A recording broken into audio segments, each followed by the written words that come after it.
Student of Rama Ayurvedic medical college. आज हम लोग बात करेंगे एक डिजीज़ के बारे में जो बहुत कॉमन है लोगों के बीच, वो है फ्रोजन शोल्डर। फ्रोजन शोल्डर यानी कि कंधे का अकड़ना।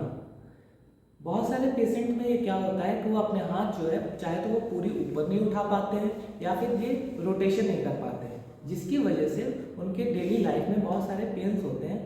तो उसी के बारे में बात करेंगे। एक्चुअली फ्रोजन शोल्डर होने के रीज़न ये भी बताए गए हैं कि बॉल यहाँ एक्चुअली क्या होता है, यहाँ पे बॉल एंड सॉकेट जॉइंट होता है। तो एक छोटा सॉकेट में बड़ा बॉल का होना, जिसकी वजह से ये कवरिंग जो होती है वो कैप्सूल जिसे हम बोलते हैं, वो कैप्सूल में स्टिफनेस आ जाता है या उस कैप्सूल में सूजन आ जाता है, जिसकी वजह से मूवमेंट प्रॉपर नहीं हो पाती, जिसके कारण से फ्रोजन शोल्डर के रीज़न बताए गए हैं। फ्रोजन शोल्डर के दूसरा रीज़न ये बताया गया है कि अगर कोई व्यक्ति जो है वो डायरेक्ट आउट स्टेज हैंड में अगर गिरता है तो फ्रोजन शोल्डर उसको हो सकता है। फ्रोजन शोल्डर के नेक्स्ट रीज़न ये बताया गया है कि अगर कोई डायबिटिक पेशेंट है, हाइपरटेंशन पेशेंट है जिसका TSH T4 3 लेवल बढ़ा है, उसको भी फ्रोजन शोल्डर हो सकता है। एक केस और बताए गए हैं मोस्टली फीमेल्स में, कि जो भी फीमेल्स को फीमेल ब्रेस्ट सर्जरी हुई है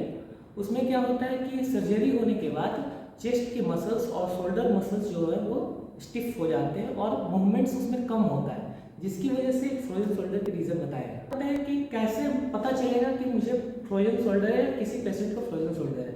तो डेली लाइफ में एक्चुअल क्या होता है, जब वो कॉम करते हैं तो शोल्डर में बहुत सारा पेन होता है, जब वो शर्ट डालते हैं या कोई क्लॉथ डालते हैं तो उनको बहुत पेन होता है, मूवमेंट प्रॉपर उनका हो नहीं पाता है, वो पूरी हाथ ऐसे उठा नहीं पाते हैं ऊपर तक, चाहे तो उनका इतना उठता है या इससे ऊपर जा नहीं पाता है,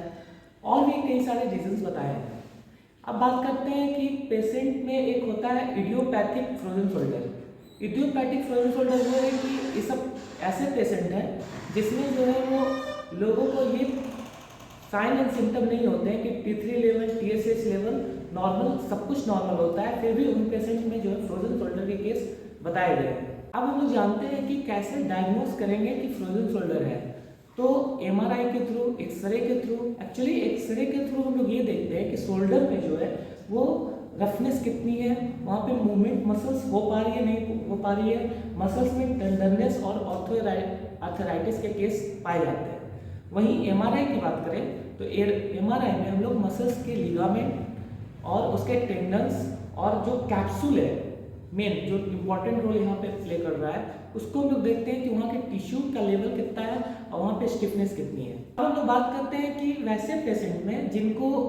बहुत सारी मेडिसिन थेरेपीज से फ्रोजन शोल्डर ठीक नहीं हो पाता है, तो उन्हें हम डिजिटल सोडियम चैनल ब्लॉकर, इसमें क्या करते हैं कि पेशेंट के एक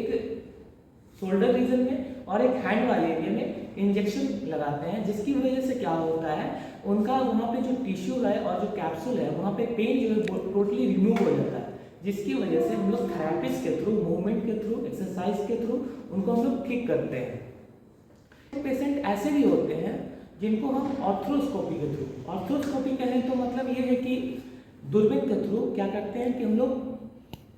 वहाँ तक सर्जरी करते हैं, जिसकी वजह से क्या होता है कि वहाँ के जो टिश्यू हैं उस डैमेज टिश्यू को वहाँ से हटा देते हैं और सर्जरी करके फ्रोजन शोल्डर को ठीक किया जा सकता है। फॉर वॉचिंग वीडियोस, ऐसे और इन्फॉर्मेटिव वीडियो के लिए हमारे चैनल पे बने रहिए।